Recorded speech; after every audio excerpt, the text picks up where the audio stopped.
Hai semuanya, aku Nadia Ayu. Terima kasih sudah mengklik video ini. Bagaimana kabar kalian? Semoga baik-baik saja ya. Di video kali ini aku akan membahas tentang sebuah kasus kriminal yang sempat menggegerkan negara Selandia Baru dan Inggris. Bagaimana kronologi lengkapnya? Mari langsung kita simak video berikut ini.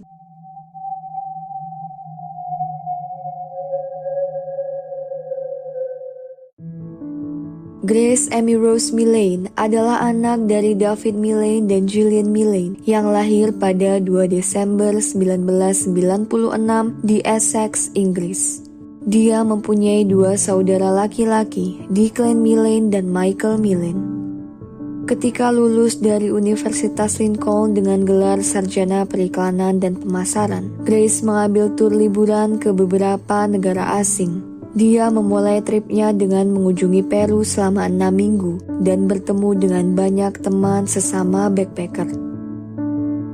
Kemudian melanjutkan pergi ke Selandia Baru pada 20 November 2018 dan berencana untuk tinggal selama 2 minggu. 10 hari kemudian, dia sampai di Auckland, Selandia Baru, dan menginap di hostel base backpackers di Queen Street, berbagi kamar dengan beberapa backpacker lain. Sabtu sore 1 Desember 2018, Grace terlihat pergi dari hostelnya menuju pusat kota untuk menemui seseorang yang dia kenal melalui aplikasi kencan online Tinder. Awalnya, Grace tidak ada niatan untuk menemui pria tersebut. Namun setelah beberapa waktu saling mengirim pesan, mereka berdua memutuskan untuk mengatur pertemuan. Pria tersebut diketahui juga pernah berkomentar di Facebook Grace saat dirinya mengganti foto profil. Cantik, sangat bersinar. Dia bertemu dengan pria itu di Sky City dan keduanya terlihat langsung akrab. Grace sempat mengirim pesan pada temannya bahwa dia sangat cocok padanya dan bercerita jika teman kencannya adalah seorang manajer perusahaan minyak yang tinggal di sebuah hotel.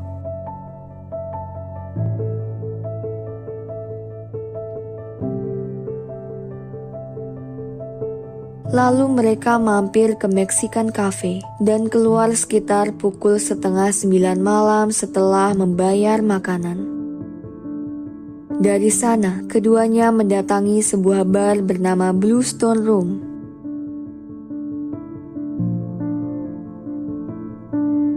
Dan pada pukul 9:30 malam, mereka meninggalkan tempat tersebut.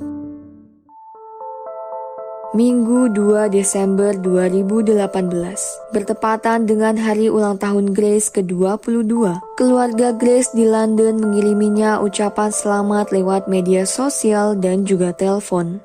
Namun, Grace sama sekali tidak bisa dihubungi dan seluruh panggilan langsung masuk ke voicemail. Setelah berhari-hari tanpa kabar dari sang putri, pada 5 Desember, orang tua Grace menghubungi pihak kepolisian Auckland. Pihak kepolisian kemudian mendatangi hostel Grace dan memperoleh informasi bahwa sejak keluar tanggal 1 Desember, Grace belum kembali ke penginapan. Kepolisian melakukan penyelidikan lebih lanjut. Para detektif mengecek rekaman CCTV hostel pada malam Grace pergi, dilanjutkan dengan beberapa CCTV lain yang terpasang di penjuru kota. Mereka berhasil mengidentifikasi pria yang sedang bersama Grace malam itu, serta mengumpulkan informasi tentangnya. Pria tersebut adalah Jesse Kempson. Jesse Shane Kempson lahir pada 28 Desember 1991 di Wellington, Selandia Baru. Orang tuanya bercerai saat dia masih kecil dan ketika remaja dia pernah pindah ke Australia di tahun 2011 sebelum akhirnya kembali ke Selandia Baru dan tinggal di sebuah rumah kos. Jesse mempunyai rekam jejak yang cukup mencuri perhatian. Orang-orang yang mengenal Jesse telah melabelinya sebagai pembohong.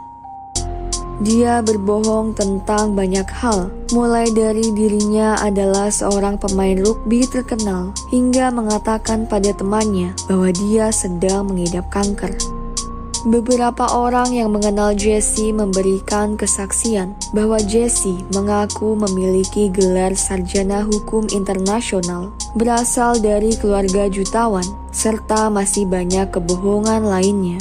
Dia juga memberitahu orang-orang bahwa keluarganya memiliki beberapa restoran di Sydney dan sedang mempertimbangkan untuk membeli sebuah restoran terkenal lain di pelabuhan Viaduct Auckland.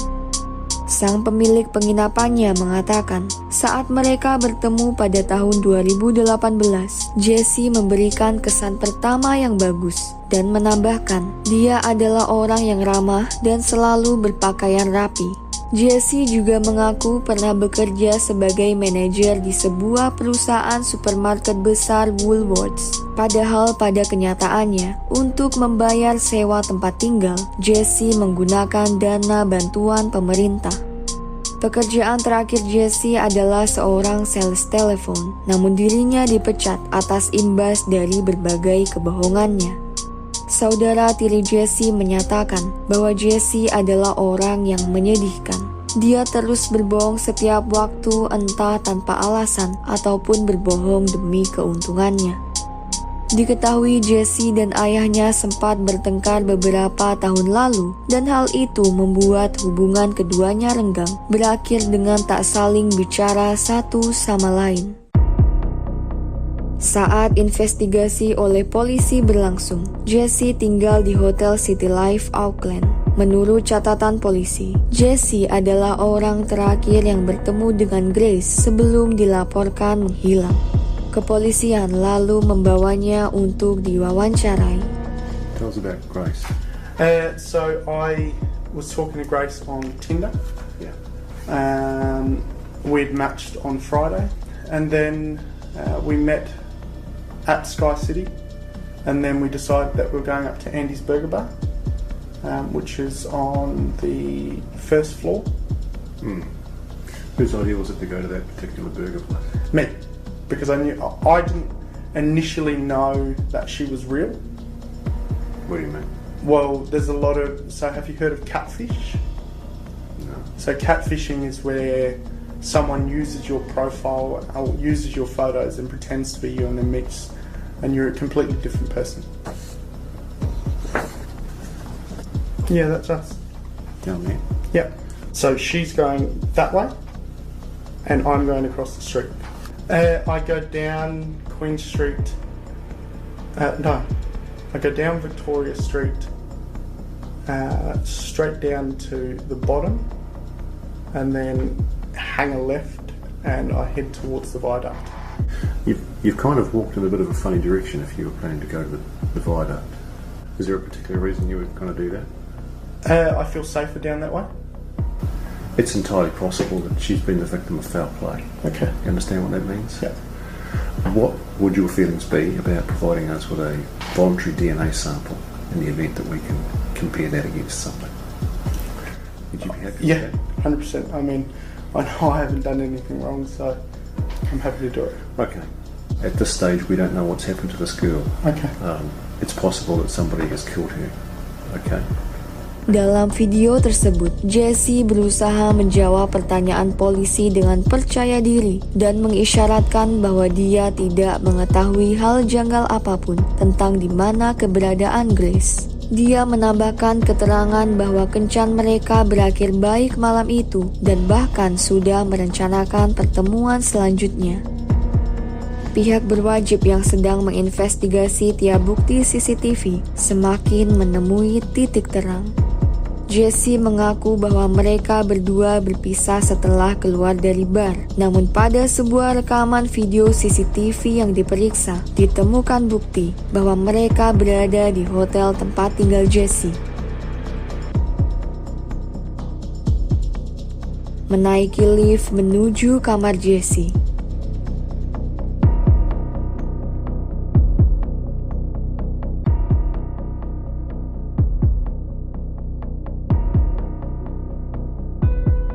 Bukti ini semakin meningkatkan kecurigaan polisi terhadapnya. Beberapa minggu sebelum bertemu Grace, Jesse sempat mengunggah sebuah pesan di media sosial yang menyatakan bahwa dia meminta maaf atas kesalahan, arogansi, dan keegoisannya. Tentu saja, hal tersebut tambah mengundang kecurigaan.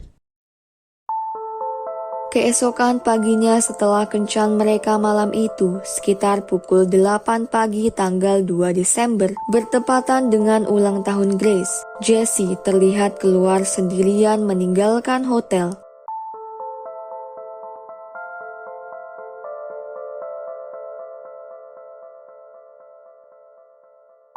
Lalu pergi membeli koper.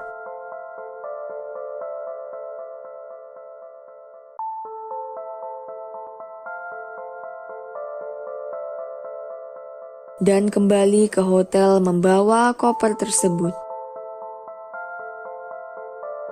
Setelah memasukkan kopernya ke dalam kamar, dia pergi kembali. Kali ini untuk membeli perlengkapan alat kebersihan.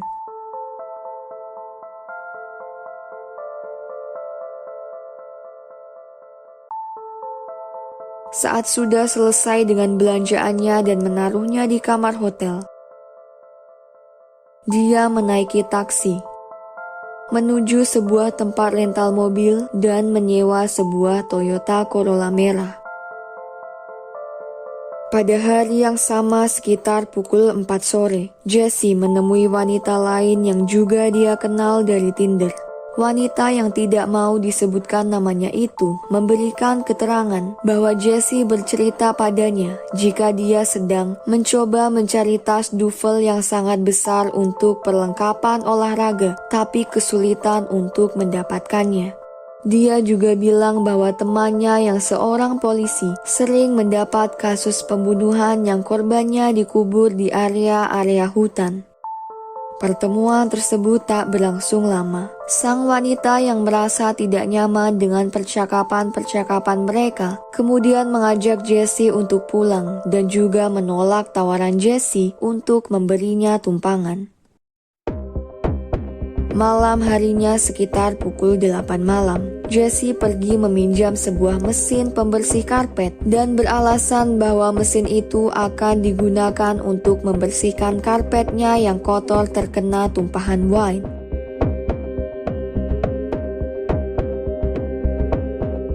Sekitar pukul 9:30 malam, Jesse terlihat mengangkut 2 koper dari kamarnya menggunakan troli.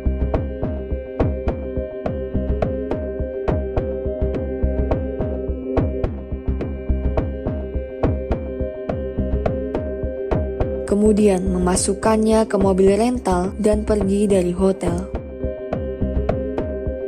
Pagi keesokan harinya tanggal 3 Desember, dia terlihat memasuki toko perkakas untuk membeli sebuah sekop. Lalu siang harinya, dia menuju tempat pencucian mobil.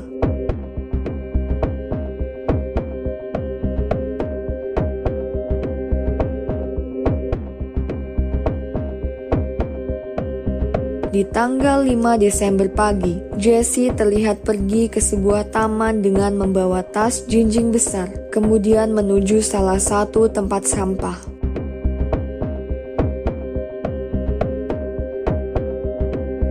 Memperhatikan sekitar, lalu membuang bungkusan plastik dari dalam tas. Polisi mendatangi Hotel City Life setelah mendapat laporan kehilangan keluarga Grace sekitar pukul 2 sore.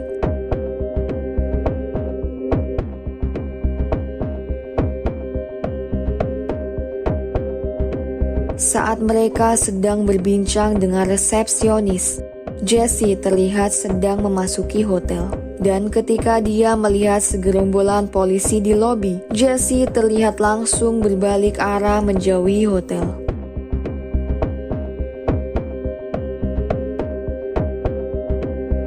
Namun petugas berwajib yang melihatnya langsung mengejar dan membawanya ke kantor polisi.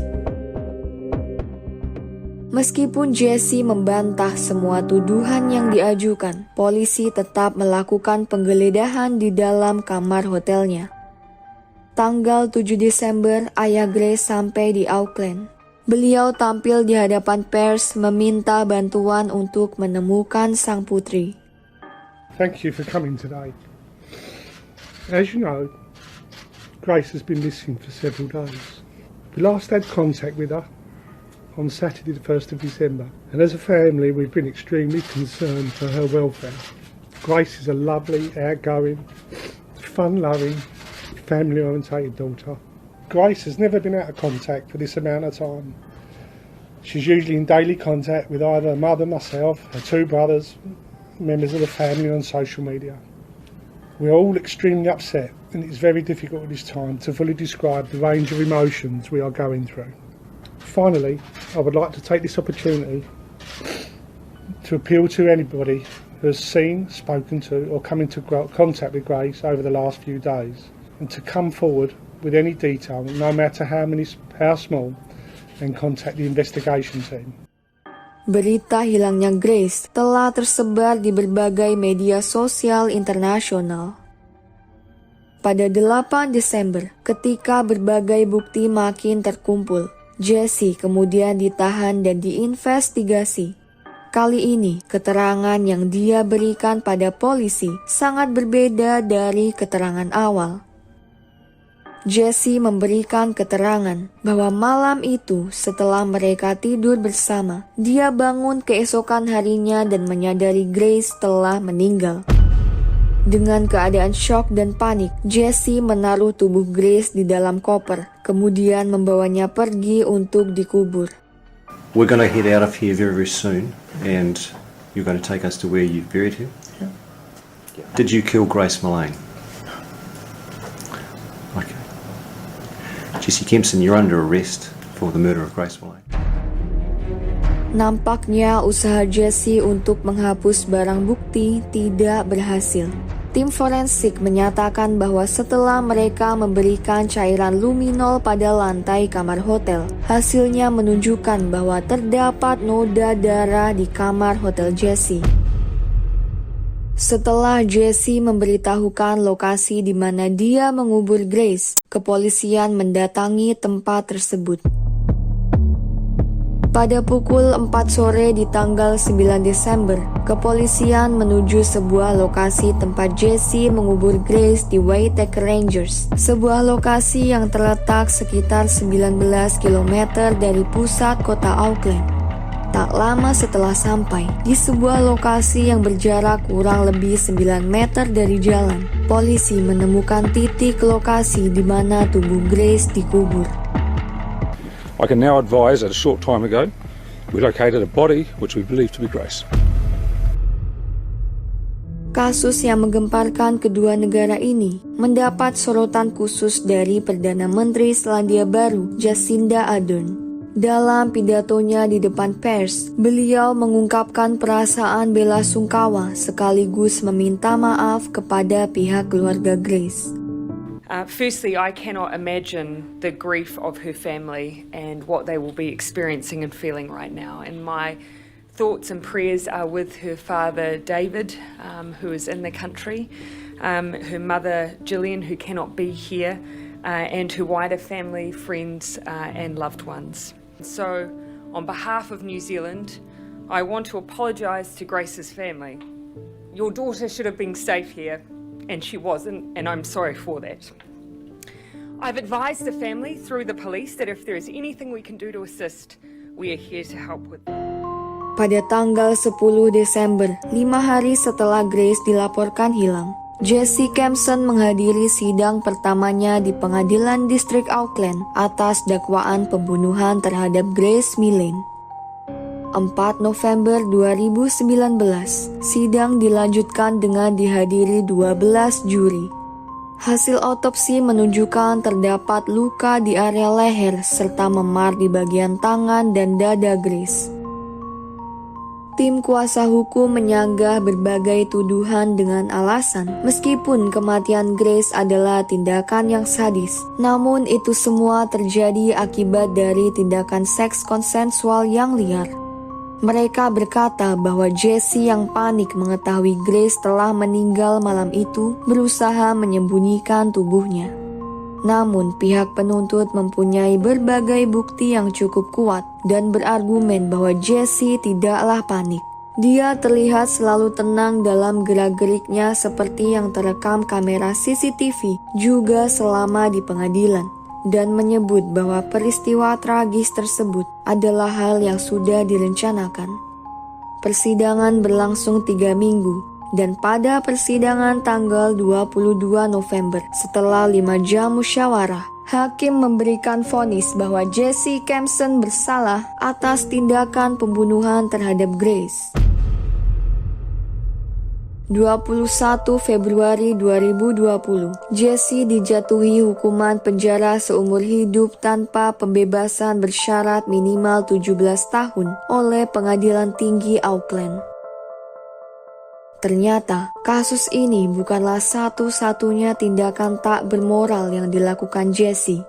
2 wanita dikabarkan mendatangi polisi setelah identitas Jesse tersebar di internet, dan keduanya mengaku mempunyai cerita mengerikan tentang dirinya. Dia kemudian diadili pada 19 Oktober 2020 atas 8 dakwaan yang berkaitan tentang pelecehan, penganiayaan secara fisik dan psikis, serta pemerasan. Jesse mendapat total tambahan pidana 11 tahun masa tahanan dari kasus-kasus tersebut. Untuk mengenang kepergian Grace Millane, ratusan orang termasuk keluarganya berkumpul di Federal Street yang terletak di sebelah Sky City, tempat terakhir Grace terlihat. Keluarga dan teman-teman Grace juga menggalang dana untuk disumbangkan ke sebuah organisasi anti kekerasan terhadap wanita di Australia, White Ribbon. Penggalangan dana tersebut menghasilkan 11.000 pound sterling atau sekitar 212 juta rupiah atas nama Grace Millane. Itu tadi adalah kisah dari Grace Millane. Semoga peristiwa tadi bisa menjadi pelajaran bagi kita semua agar terus waspada, terutama saat bertemu orang baru. Karena bisa saja orang tersebut mempunyai maksud dan tujuan yang jahat terhadap kita. Anyway, terima kasih sudah menyimak cerita tadi. Dan jika kalian suka dengan video ini, jangan lupa like dan subscribe ya. Serta boleh banget untuk meninggalkan saran di kolom komentar. Nantikan video selanjutnya dan sampai jumpa.